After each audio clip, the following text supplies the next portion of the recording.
जय जगन्नाथ। देवस्नान पूर्णिमा पर महाप्रभु को ज्वर होता है। पुणी दिने नुह कि 2 दिन नुहे 15 दिन जाए।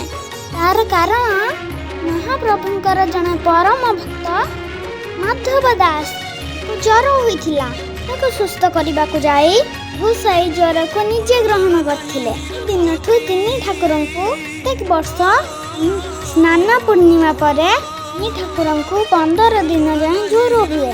प्रभु को लूरी तेल मालिश सहित भाभी पीवा पड़ता है। ज्वर भल है सुप्रसिद्ध रथयात्रा अनुष्ठित हुए। प्रभु होउछंती लीलामय। लीला समस्त को अगोचर। उनको जमिति डाकिब से सेमिति शुणिबे। प्रभुଙ୍କ ପାଇଁ ସବୁଠାରୁ ବଡ଼ ତାଙ୍କ ଭକ୍ତ। ସେଥିପାଇଁ ବର୍ଷରେ ଥରେ ମନ୍ଦିରରୁ ଦାଣ୍ଡକୁ ଫେରି ଆସନ୍ତି।